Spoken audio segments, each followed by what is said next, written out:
Just moments ago, news broke that Newfoundland and Labrador Premier Dwight Ball is stepping down. Have a listen. Whether in opposition or in government as your premier, I have always understood that every MHA serves at your pleasure. I've always worked on your best interests. Tonight, I'm announcing that my time in politics is coming to an end. This afternoon, I asked the President of the Liberal Party to convene a leadership process at the earliest opportunity to ensure that a full and fair race to succeed me is undertaken. With the details behind the announcement and what might come next for the minority Liberal government in Newfoundland and Labrador is the CBC's Chris O'Neill-Yates. She joins us from St. John's. Hey, Chris. What is behind this? Well, Vashi, we had been hearing rumblings for some time that there was discontent in the ranks.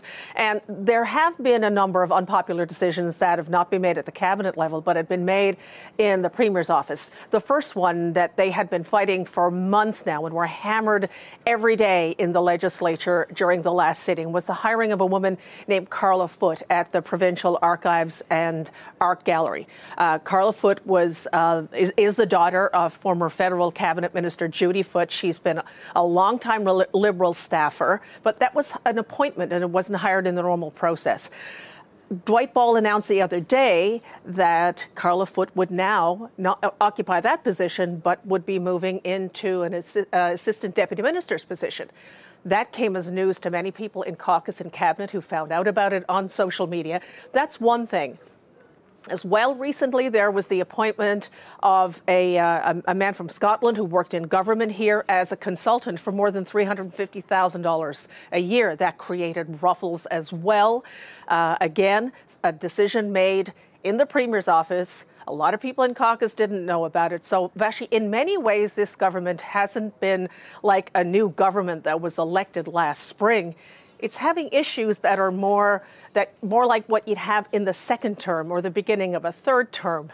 So as well, we have this rate mitigation issue where people want to know what's going to happen to pay for Muskrat Falls or whether they're going to be on the hook for paying it on their light bills. There was an announcement about that, but very little details last Monday. And one of the telling signs that everything was not all right was the fact that there were quite a number of cabinet ministers missing from that announcement. So when you put together all of the pieces, there have been signs all along that there's been discontent in the Liberal Party. What happens now? Dwight Ball was up for a leadership review come June of this year.